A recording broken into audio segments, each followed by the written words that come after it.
हम लोग कहाँ तक पहुँच गए थे? जाइलम फ्लोएम हो गया था। अच्छा, एपिडर्मिस चल रहा था।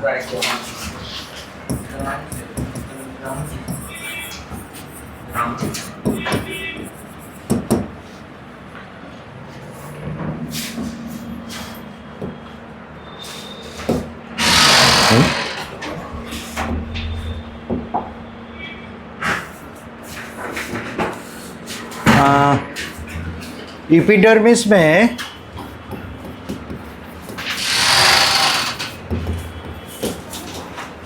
सेल्स हम लोग देख चुके, हेयर्स देख लिए,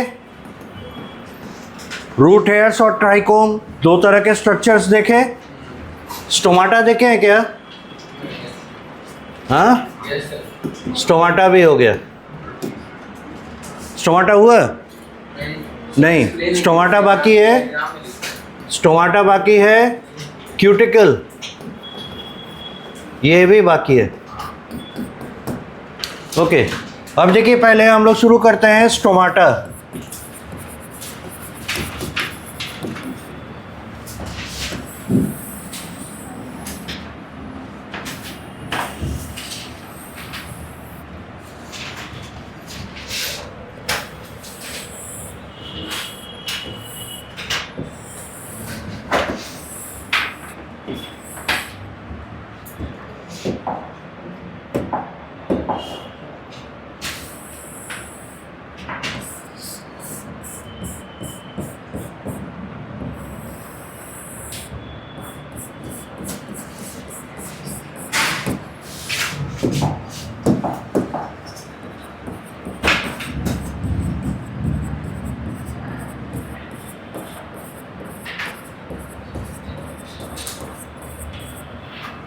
अच्छा, एक चीज़ बताइए, डायग्राम देखने के बाद क्या लग रहा है? डायग्राम देखने के बाद क्या लग रहा है? कैसे सेल्स यहाँ पे पार्टिसिपेट कर रहे होंगे? आपके पास जाइलम फ्लोएम तो यहाँ रखने के ऑप्शन नहीं है क्या? नहीं। तो पैरेन्काइमा, कोलेन्काइमा, स्क्लेरेन्काइमा, इन्हीं तीनों में से कोई आएंगे। और जहाँ तक आपको पता है, एपिडर्मिस में कोई भी डेड सेल नहीं होता, तो सब लिविंग है। तो ऑप्शन क्या क्या बचता है? Parenchyma, collenchyma. तो यहाँ ये सभी पैरेन्काइमा के सेल्स हैं। ठीक है, अब देखिए सेम डायग्राम,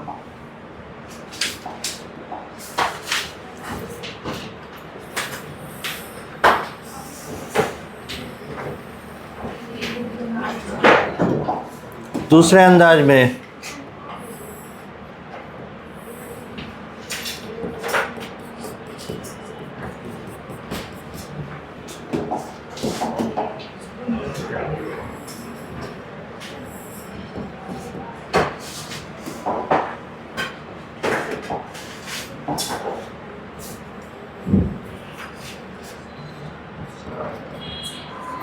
ओके, हाँ,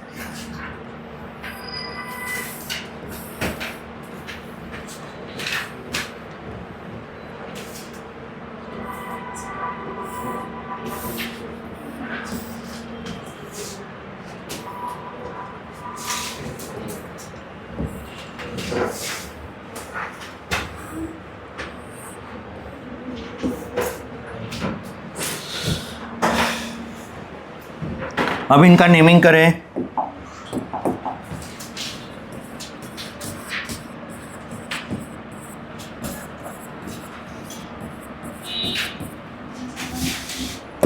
देखिएगा, आने के बाद बात नहीं किया कीजिए। ये सब हैं स्पेशलाइज्ड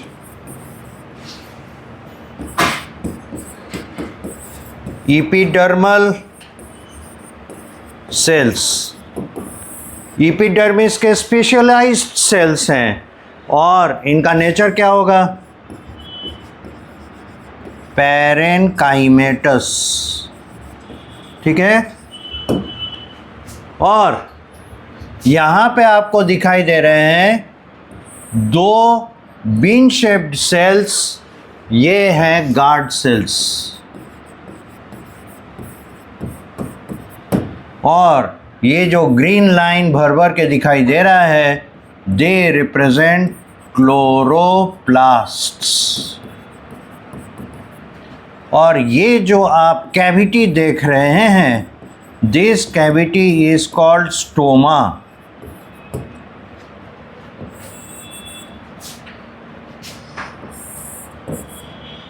ये इस सिचुएशन में और ये इस सिचुएशन में आता जाता रहता है, इसीलिए रिवर्सिबल एरो दिखाया गया है।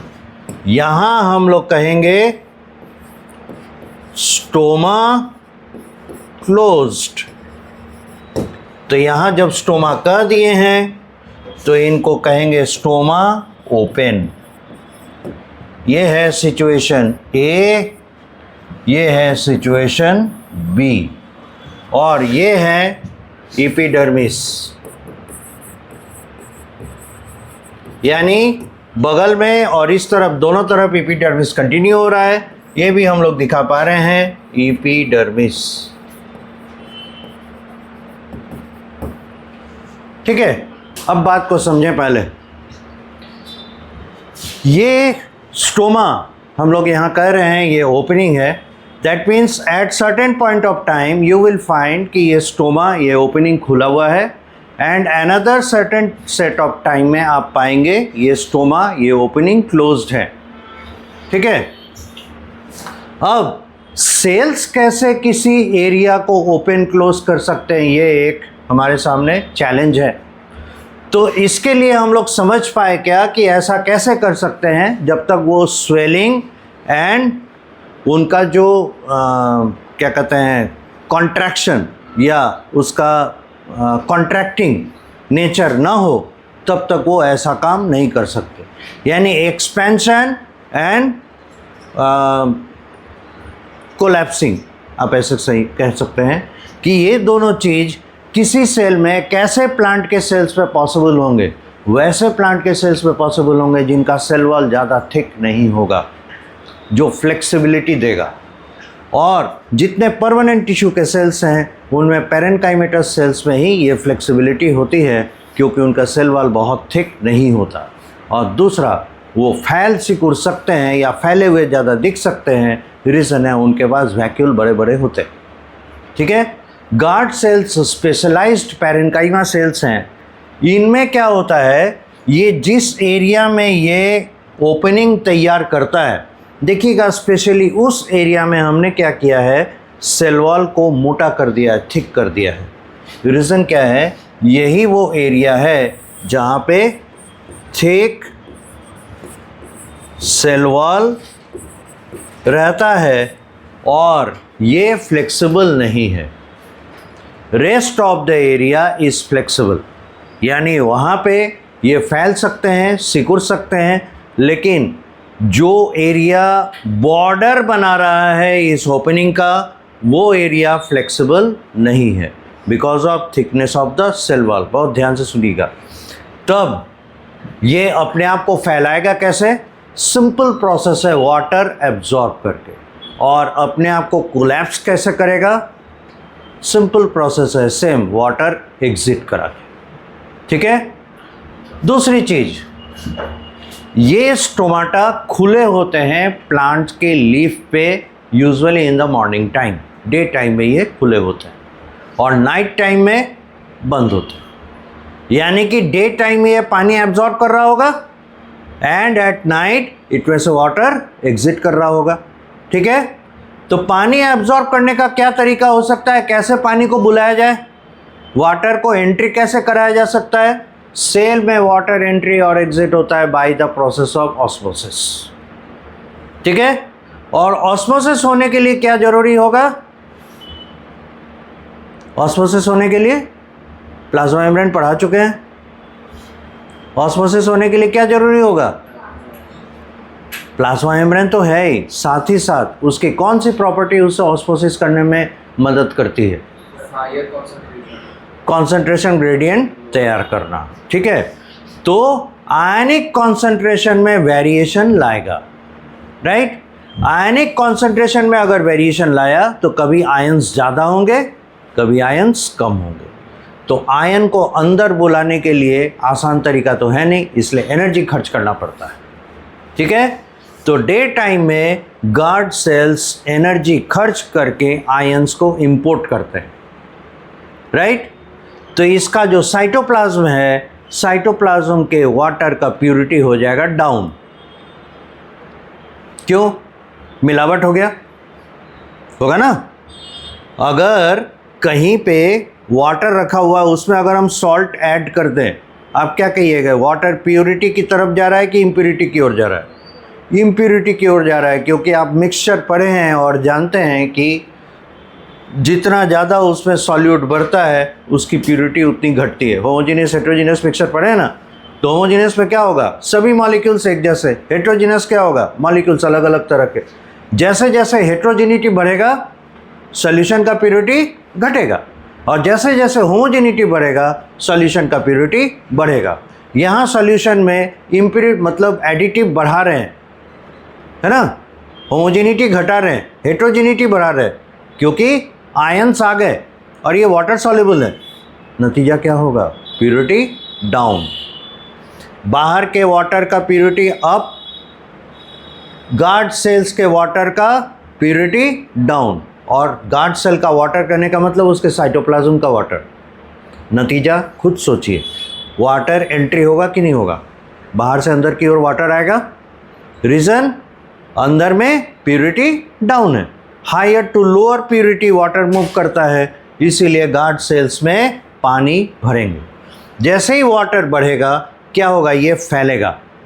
ठीक है, अब कहिएगा इधर फैल रहा है, इधर काहे नहीं, इधर कैसे फैलेगा? फैलने के लिए सेल वॉल को आप पतला छोड़े कहाँ, इसने क्या किया, सेल वॉल का इस बॉर्डर एरिया में थिकनेस बढ़ा दिया, ये इनएक्सटेंसिबल हो गया, ये फैल नहीं सकता।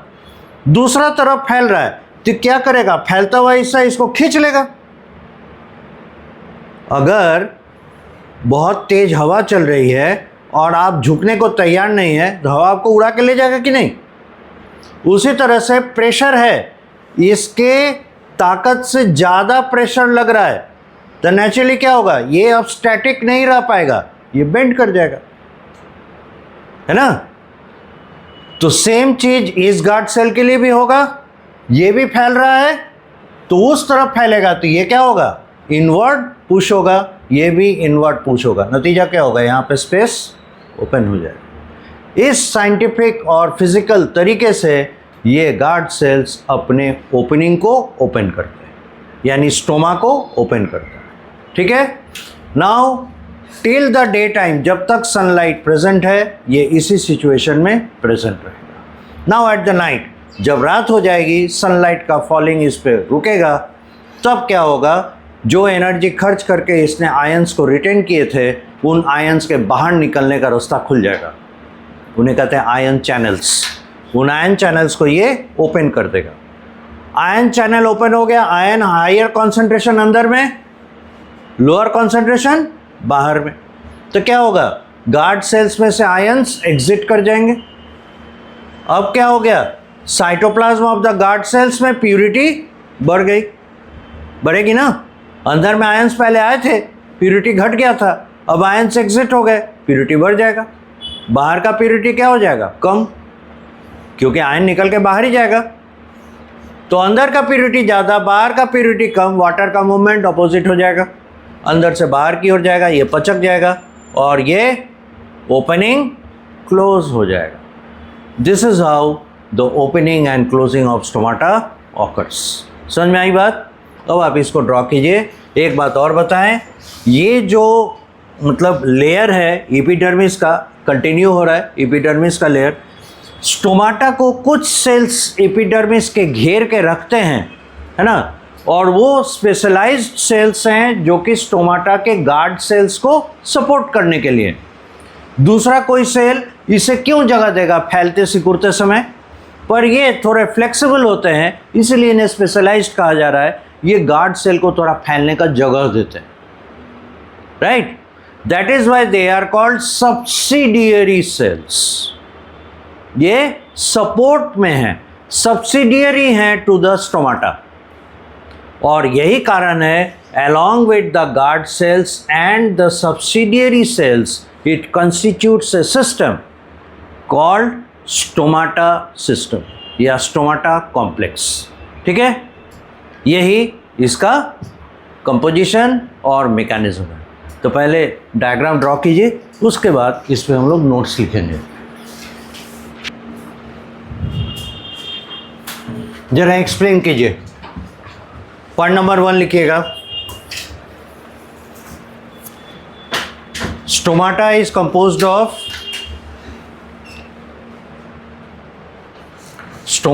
composed of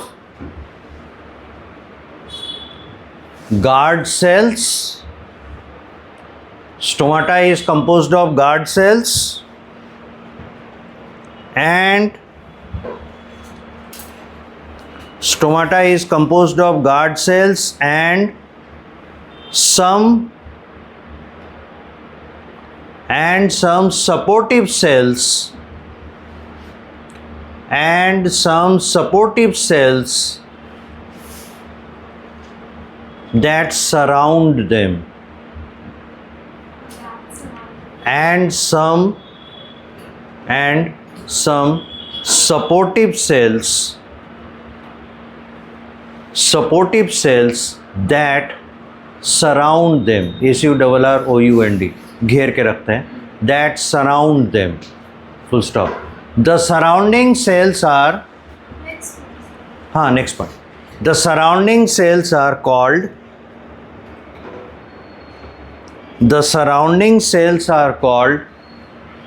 subsidiary cells। कहाँ आ गया?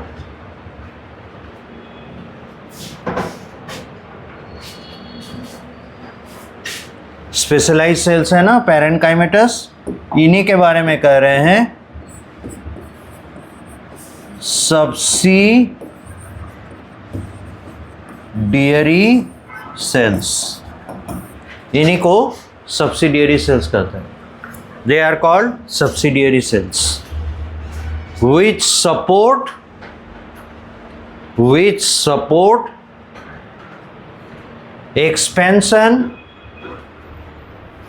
which support expansion and contraction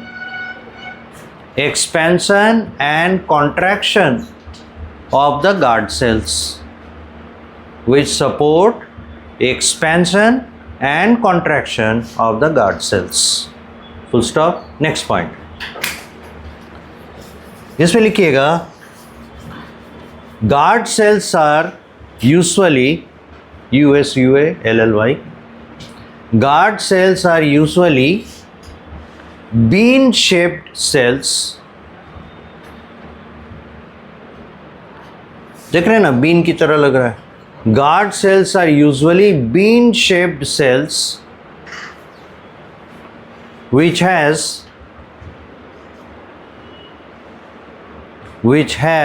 thick cell wall deposition,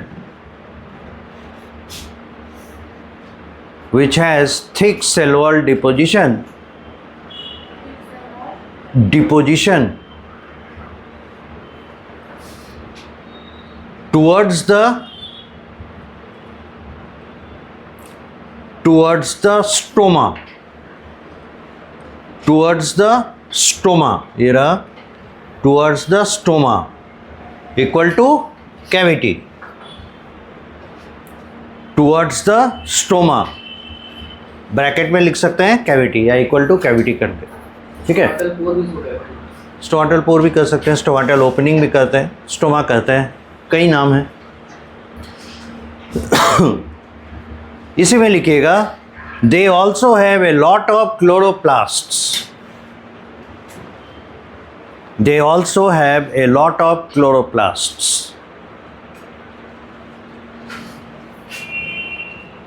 अगले पॉइंट में mechanism of opening and closing of stomata। Next point में mechanism of opening and closing of stomata। Mechanism of opening and closing of stomata. अब यहाँ देखिए, day time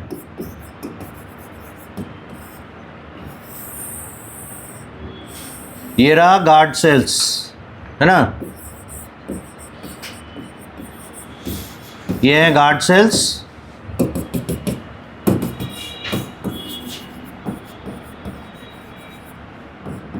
surrounding water plus ions, ठीक है। Day time है,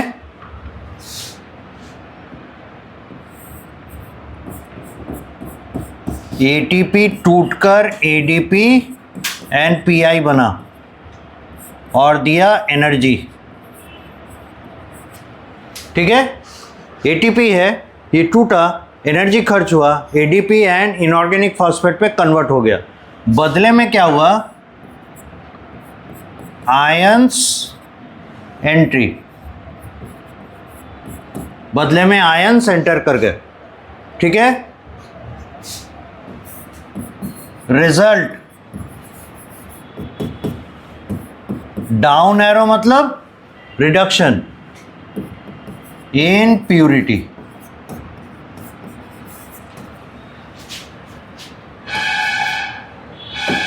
नतीजा क्या होगा,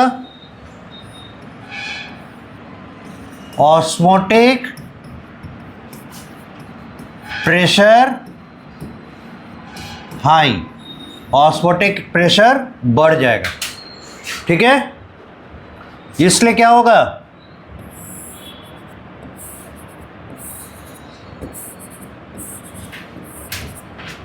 ये हो गया वाटर एंट्री।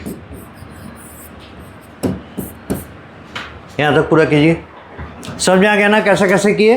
पहले गार्ड सेल तैयार किए, डे टाइम दिखा रहे हैं, नतीजा क्या किया इसने, एटीपी को ब्रेक करके एडीपी एंड पीआई बनाया, इनऑर्गेनिक फॉस्फेट या H3PO4, ठीक है। इससे क्या हुआ, एनर्जी रिलीज हुआ। भाई केमिकल बॉन्ड टूटेगा, एनर्जी निकलेगा कि नहीं, दैट इज एनर्जी।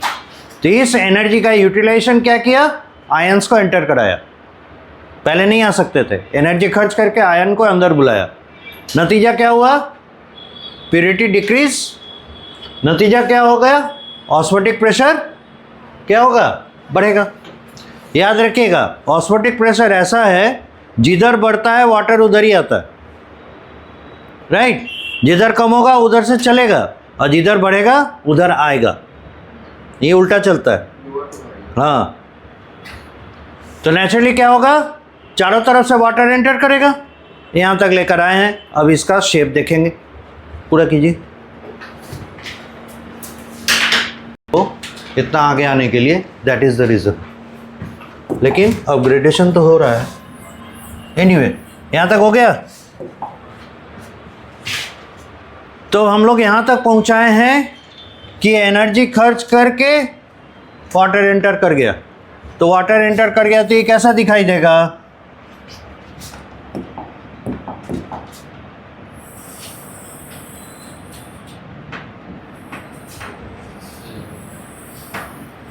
ऐसा दिखाई देगा।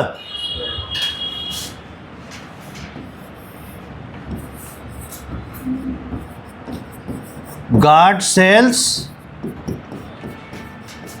टर्जिड, एक टर्म है टर्जिड। टर्जिड का मतलब होता है फैल जाना, और ये जिस अवस्था में है ये पचका हुआ है, इसके लिए टर्म यूज होता है फ्लैसिड। फ्लैसिड मतलब पचका हुआ।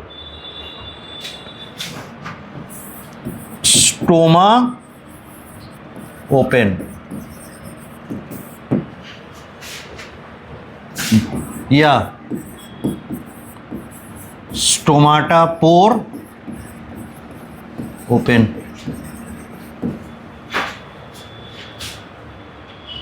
यहां तक पूरा कीजिए। ये सिचुएशन फर्स्ट, ये सिचुएशन सेकंड। इसमें ज़्यादा लिखने का ज़रूरत नहीं है, आप डायग्राम से ही इस बात को समझ सकते हैं। समझ आना ना पूरा, डायग्राम में कुछ भी जोड़ने का ज़रूरत है, सारा कुछ एक्सप्लेन कर रहा है।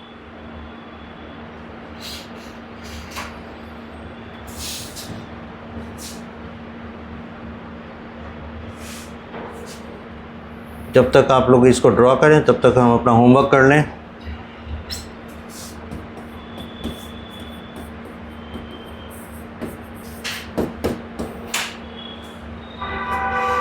अब देखना होगा एट नाइट क्या होने जा रहा है।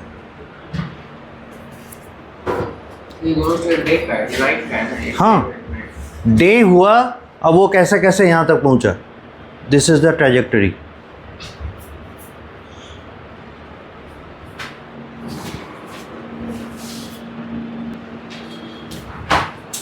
अब देखिए,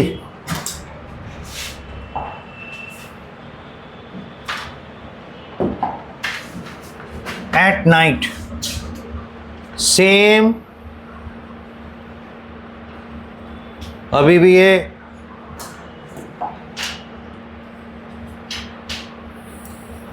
ओपन कंडीशन में है, जिस पर चेंज आने वाला है।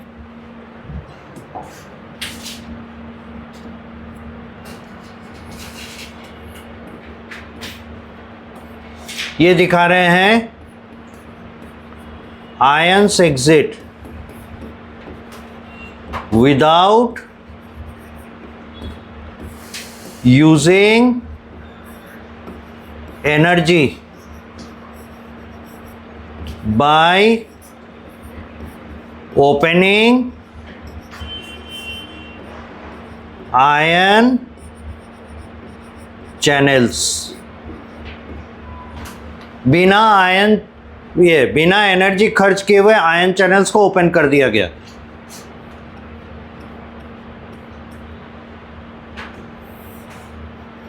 ठीक है, ये वाइट एरो क्या दिखा रहा है, आयंस का बाहर के तरफ मूवमेंट।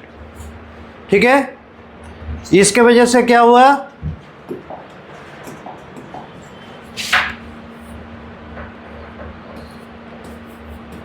प्योरिटी ऑफ वाटर बढ़ जाएगा। ठीक है,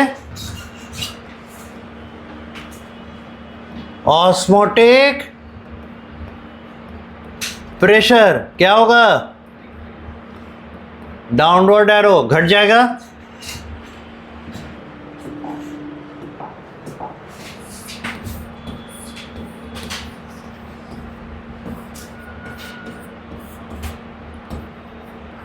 वाटर एग्जिट, वाटर एग्जिट हो जाएगा।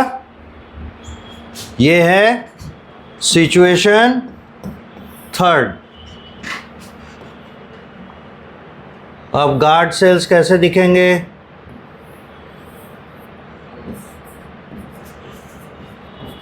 गार्ड सेल्स फ्लैसिड यानी कॉन्ट्रैक्टेड, और यहाँ टर्जिट लिखे हैं ना, कहाँ गया टर्जिट, मतलब एक्सपेंडेड। ये हो गया situation fourth. And fourth comes into day time, और ये फिर से बैक टू ग्राउंड जीरो हो जाता है। Figure flow chart of opening and closing of stomata in day and night cycle। यह है opening and closing of stomata in day and night cycle. पूरा कीजिए। तो ये फ्लो चार्ट ऐसा है कि इसमें कुछ एडिशनल इंफॉर्मेशन देने का ज़रूरत नहीं है। फोर्थ पोजीशन पे आया, अब क्या हो गया, नाइट में है, नाइट से डे के तरफ आया, फिर से ऐसे ही चलेगा। राइट, आगे बढ़ते हैं। अब लोग को जानना है फंक्शन, ये स्टोमाटा क्या फंक्शन करेगा। पहला, helps in gaseous exchange, यानी oxygen entry, carbon dioxide exit और carbon dioxide entry, both carbon dioxide exit entry दोनों और ऑक्सीजन एंट्री एग्जिट दोनों, क्योंकि एटमॉस्फेयर से ऑक्सीजन भी आएगा इसको और ये खुद भी ऑक्सीजन रिलीज करेगा। एटमॉस्फेयर से कार्बन डाइऑक्साइड भी आएगा, खुद भी कार्बन डाइऑक्साइड रिलीज करेगा। तो ये बाई डायरेक्शनल प्रोसेस स्टोमाटा के थ्रू चलता रहता है। लेकिन यहाँ लेकिन लगा हुआ है, लेकिन चूंकि प्लांट्स फोटोसिंथेटिक ऑर्गेनिजम्स हैं, इसलिए इसका comparatively higher rate of carbon dioxide entry होता है और higher rate of oxygen exit होता है। पर इसका मतलब कभी नहीं सोचिएगा कि ऑक्सीजन ले नहीं रहा, ऑक्सीजन एंट्री हो रहा है और ऑक्सीजन एग्जिट भी हो रहा है, लेकिन ऑक्सीजन एग्जिट का रेट ज़्यादा होने के कारण हम लोग कहते हैं क्या कि प्लांट से ऑक्सीजन बाहर निकल रहा है। जैसे आप ऐसे सोचिए, आप 10 रुपया खर्च कर रहे हैं और 15 रुपये कमा रहे हैं, तो आप क्या कहिएगा? मेरा खर्चा हो रहा है कि हमको 5 रुपये का फ़ायदा हो रहा है, यही ना कहिएगा। तो इफेक्टिव कौन है, बड़ा कौन है? 15 रुपया। इसीलिए पूरे मैकेनिज्म पर हावी हो गया 15 रुपया, तो आपको दिख रहा है कि 5 रुपये का फ़ायदा। उसी तरह से यहाँ ऑक्सीजन आ भी रहा है, जा भी रहा है, लेकिन जो कि बाहर की तरफ ऑक्सीजन जाने का रफ्तार अधिक है, इसलिए हमको लगता है कि प्लांट्स में से ऑक्सीजन निकलते हैं, अंदर नहीं जाता। तो गलतफहमी दूर कीजिए। दूसरा, प्लांट कार्बन डाइऑक्साइड यूज करके शुगर बनाता है, लेकिन रेस्पिरेशन के दौरान कार्बन डाइऑक्साइड रिलीज भी करता है। तो इससे बाहर आएगा, अंदर जाएगा, दोनों होगा, लेकिन rate of entry carbon dioxide का अधिक होगा, एग्जिट से ज़्यादा। इसीलिए हम लोग को ये लगेगा कि कार्बन डाइऑक्साइड लेता है, ऑक्सीजन छोड़ता है। तो इस धारणा के पीछे रीज़न क्या है? ये स्टोमाटा। ठीक है। Now point number 2, it occurs, यानी स्टोमाटा पाया जाता है और ये प्रोसेस होगा इन द लीव्स, रूट और स्टेम में नहीं, इन द लीव्स, एंड तो फिर एंड का है, and in some newly developing branches, जो एकदम टेंडर मुलायम ब्रांच होते हैं। देखिएगा बहुत ग्रीन होता है, वहाँ हार्डनेस उतना ज़्यादा नहीं आया, वैसे जगहों पे फ्यू स्टोमाटा पाए जाते हैं, लेकिन ग्रेजुअली वो सब रिप्लेस हो जाता है। सीरियल नंबर 3, ये एक और काम करता है, इट हेल्प्स इन ट्रांसपीरेशन, ये 10th में पढ़े होंगे, transpiration for water rising, loss तो है, rising from root to leaf. ये एक एसेंशियल फेनोमेना है। और आपको बता दें, जो लोग भी बागवानी के शौकीन हैं, पेड़ पौधा अच्छा लगता है जिनको, दिन में पत्ती पर पानी कभी मत दीजिए, आप हत्या कर रहे हैं पौधे का। पता है क्यों? क्योंकि डे टाइम में अगर ऊपर पानी दे दीजिएगा, सरफेस हो जाएगा ठंडा, तो ट्रांसपिरेशन करने में बनेगा नहीं। आप सोच रहे हैं हम भला कर रहे हैं, धूल हटा रहे हैं, लेकिन आप उसकी ऊर्जा को, उसकी हीट को समाप्त कर दे रहे हैं। नेचुरली क्या होगा? ट्रांसपिरेशन पूल होगा नहीं, तो पानी स्टोमाटा के, ये स्टोमाटा कर रहे हैं, पानी यानी वाटर एंड मिनरल रूट में से लीफ तक नहीं आएगा और बेचारा भूखे मर जाएगा। इसलिए अगर पानी देना है पौधे में, तो एकदम अर्ली मॉर्निंग एकदम अर्ली मॉर्निंग जिस समय टेम्परेचर बढ़ा नहीं उस समय दे सकते हैं पत्ती पे, या फिर एट नाइट जब स्टोमाटा क्लोज हो जाए उस समय। डे टाइम में कभी नहीं, शाम में भी दे सकते हैं, हालांकि शाम ढल रहा है, एकदम धूप नहीं है उस समय। उसके ट्रांसपिरेशन पूल को कभी भी डिस्टर्ब नहीं कीजिए, नहीं तो आप पानी देते रह जाइएगा पौधा।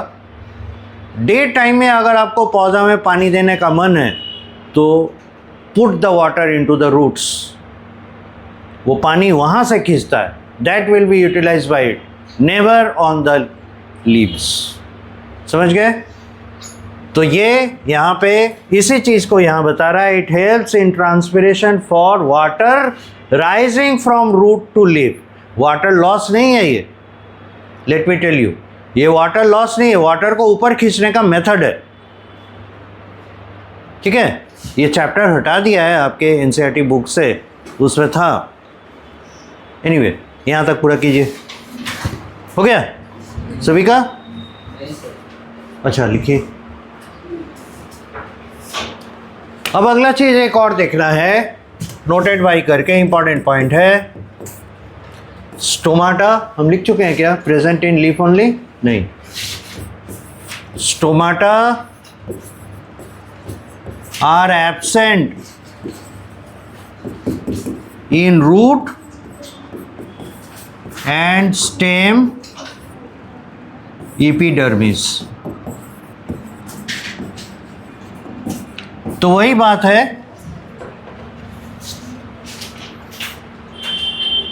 कहाँ पे पाए जाते हैं? यहाँ पाए जाते हैं, और कहाँ नहीं पाए जाएंगे? यहाँ नहीं पाए जाएंगे। ठीक है, आगे बढ़े।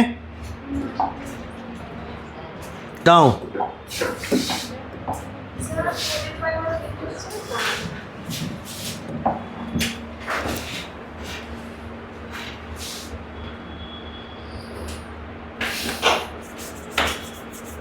एपिडर्मिस जल्दी से ख़त्म करें, ये ग्राउंड टिश्यू पे थोड़ी बात करनी है। अब है cuticle. It is a waxy layer.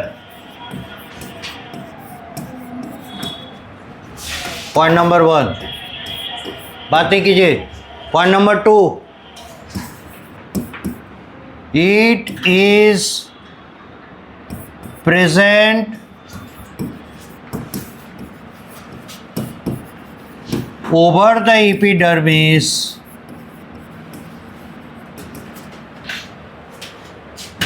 for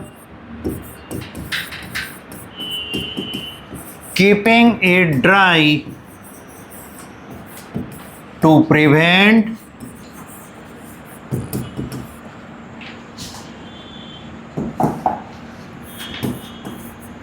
pathogen attack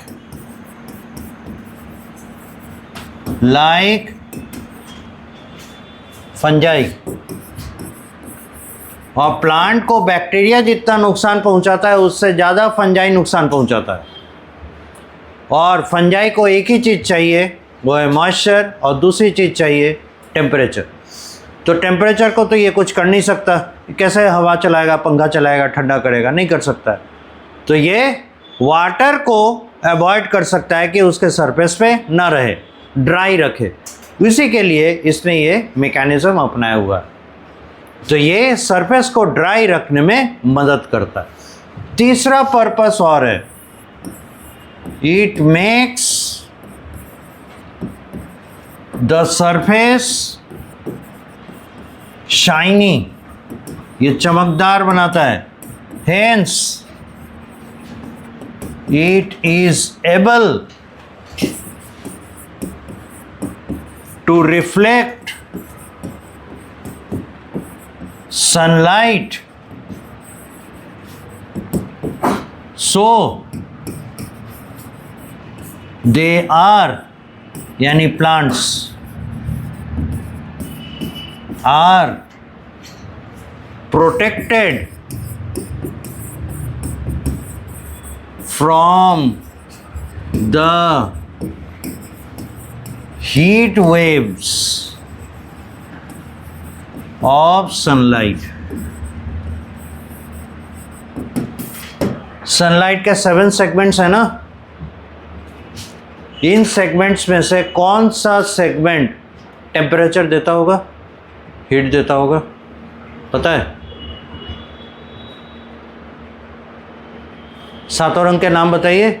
violet, indigo, blue, green, yellow, orange and red, है ना? तो इनमें से कौन सा लाइट है जो हीट देता होगा, टेम्परेचर बियर करता है? रेड, बिल्कुल।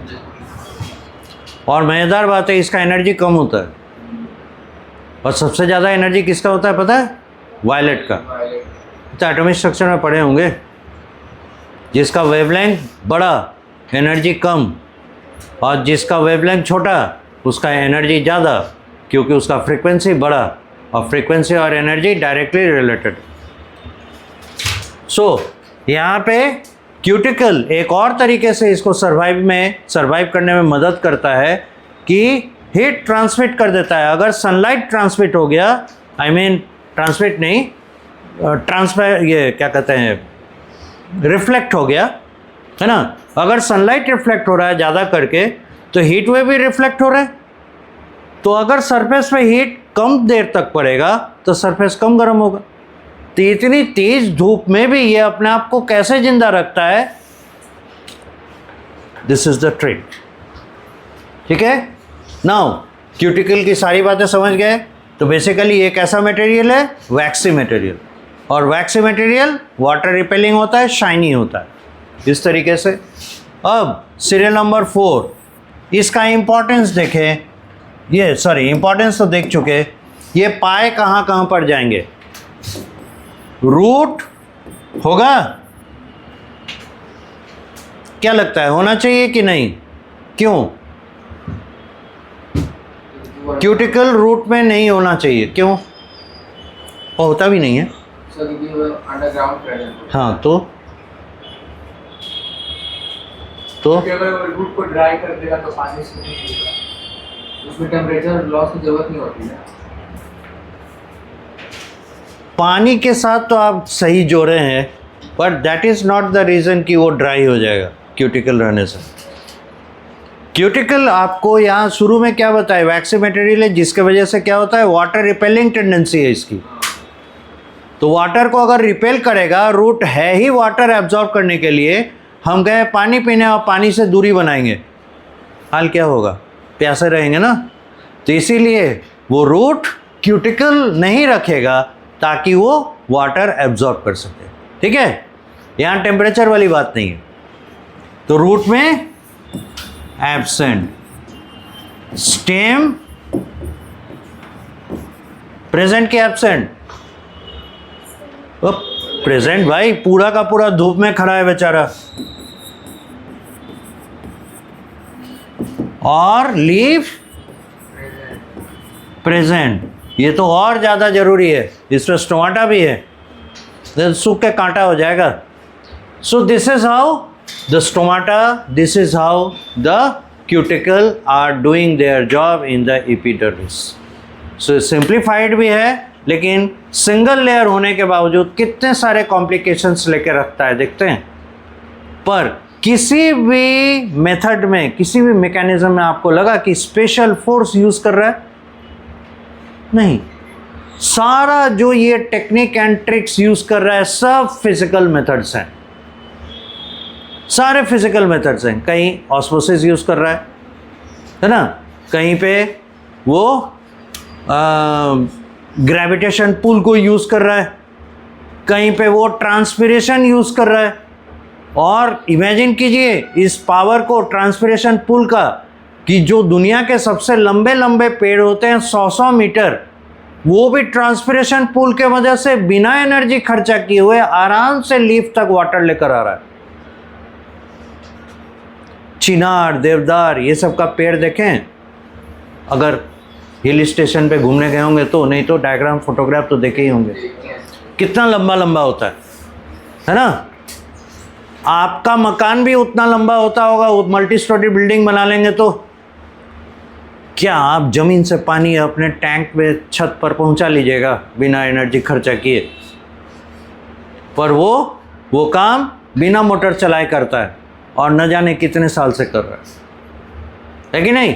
सो this is how they are energy efficient system. ये एक सिस्टम है, एक तरह से ऐसे समझ सकते हैं। Now we come up to the next tissue system. Tissue system number 2, और ये होगा GT, ग्रैंड ट्रंक नहीं, ग्राउंड टिश्यू। शेरशाह की याद दिलाता है। Okay, ground tissue. Ground tissue में इसमें अभी यहाँ पे हम लोग ज़्यादा डिस्कस नहीं कर पाएंगे, इसको हम लोग अच्छे से पढ़ेंगे कहाँ, जब हम लोग एनाटॉमी यानी रूट के इंटरनल स्ट्रक्चर, स्टेम के और लीफ के इंटरनल स्ट्रक्चर देखेंगे वहाँ पे। यहाँ बस इसके बारे में इतना बताते चलें कि ये ग्राउंड टिश्यू ये बने होते हैं मेड ऑफ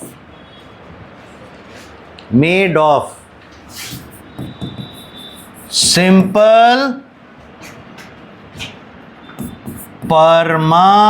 परमानेंट टिश्यू। ये बने होते हैं सिंपल परमानेंट टिश्यू से, यानी कि पैरेनकाइमा। और नाम बताइए, कोलेनकाइमा। और नाम बताइए, स्क्लेरेनकाइमा। इनसे बने होते हैं, ठीक है। कॉम्प्लेक्स परमानेंट टिश्यू इसमें नहीं शामिल होते।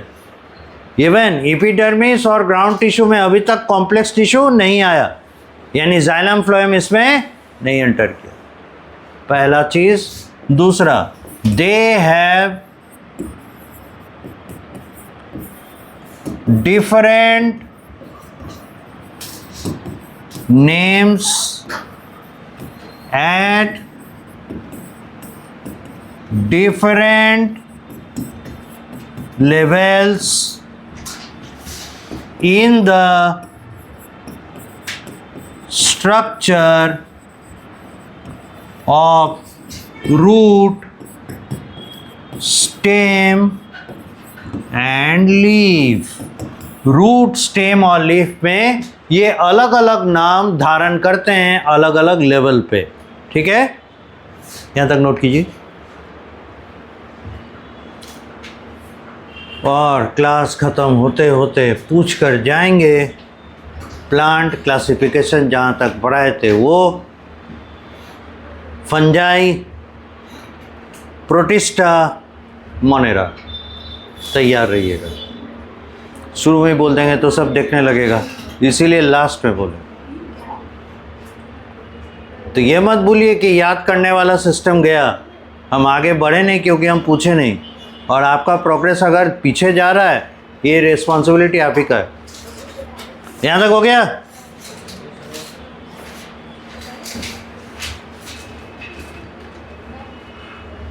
मेरे सिस्टम के अनुसार चलिए, आप देखिएगा बायोलॉजी इतना बेहतरीन हो जाएगा आपका कि आपको लगेगा इससे बढ़िया दूसरा कोई सब्जेक्ट नहीं है। और इसको समझने के लिए दूसरे सब्जेक्ट्स आप पढ़ेंगे। It will attract physics and chemistry and mathematics towards you, क्योंकि इसको समझना है। जब तक आपके अंदर चार्म नहीं होगा किसी पर्टिकुलर चीज़ के लिए, तब तक आप उसके डिफ़िकल्ट स्टेजेस को क्रॉस नहीं करेंगे। So biology will lead you to read on दोस्त, क्योंकि उसी के वजह से ये फिनोमेना हम समझ पाएंगे। देखिए, अगर डिफ्यूज़न हमें नहीं पता होगा तो हम कैसे ऑस्मोसिस समझेंगे, है ना। सो आगे बढ़ें। तो अभी तक क्या बात की है? दे हैव डिफरेंट लेवल्स। अच्छा, अब आइए वो डिफरेंट नेम्स क्या हैं। दे आर, फिर बात कर रहे हैं, एकदम खो जाता है सब। Hypodermis, cortex, endodermis, pericycle, pith, medullary, rays conjunctive tissue.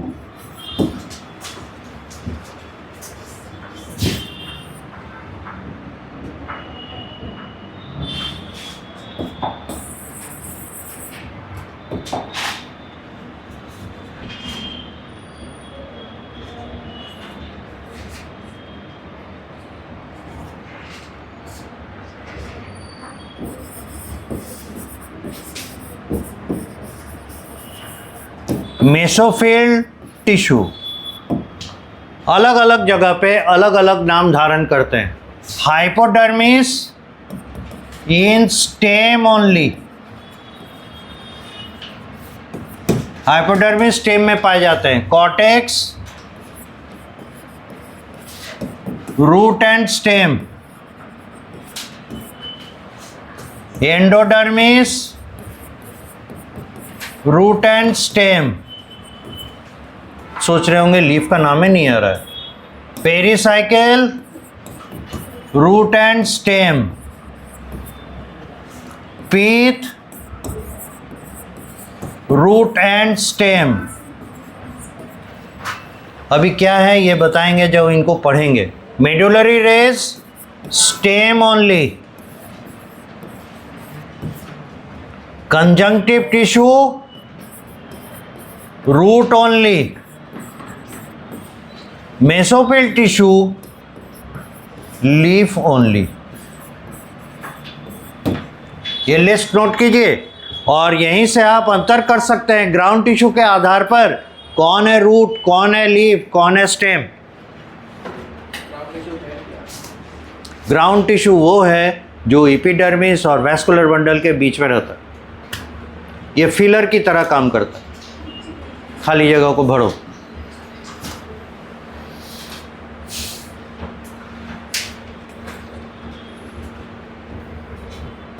GT यानी ground tissue remains, serial number क्या हो जाएगा?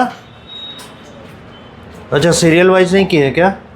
नहीं, डॉट लगा, बुलेट लगा के चले। तो एक और बुलेट। ग्राउंड टिश्यू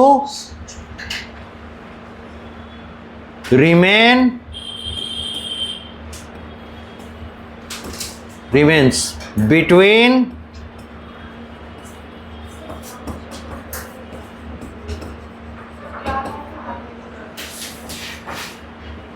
क्या कहें? Ground tissue remains between epidermis and vascular bundle। उसका बस यही फंक्शन होता है। वहाँ पे देखेंगे क्या काम करता है, क्योंकि इतने सारे हैं, इसको अभी डिफाइन कर देंगे तो फिर रूट, स्टेम और लीफ पढ़ने के समय हम लोग को दिक्कतें हैं। इसीलिए जगह पर इसको अलग जगह पे अलग तरह का फंक्शन वो हम लोग वहाँ पर देखें। इसीलिए इसको जानबूझकर शॉर्ट में निपटाया गया।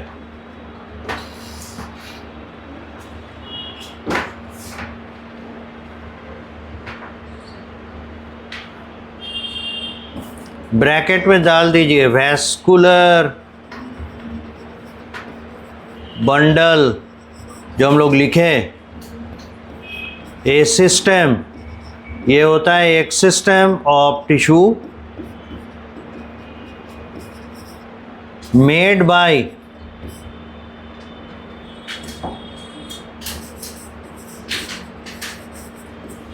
XY मतलब जाइलम एंड PH मतलब फ्लोएम, ब्रैकेट बंद। तो अब लोग यहाँ जो वैस्कुलर बंडल कर रहे हैं ना, ये वैस्कुलर बंडल करने का मतलब हो गया जाइलम एंड फ्लोएम की बात कर रहे हैं। यानी फिर से आप समझ पा रहे होंगे, वैस्कुलर बंडल यानी जाइलम फ्लोएम सेंटर में रहते हैं, एपिडर्मिस बाहर में रहता है, बीच का खाली जगह पूरा भरा हुआ रहता है ग्राउंड टिश्यू। अब पोजीशन समझ में आ गया है ना?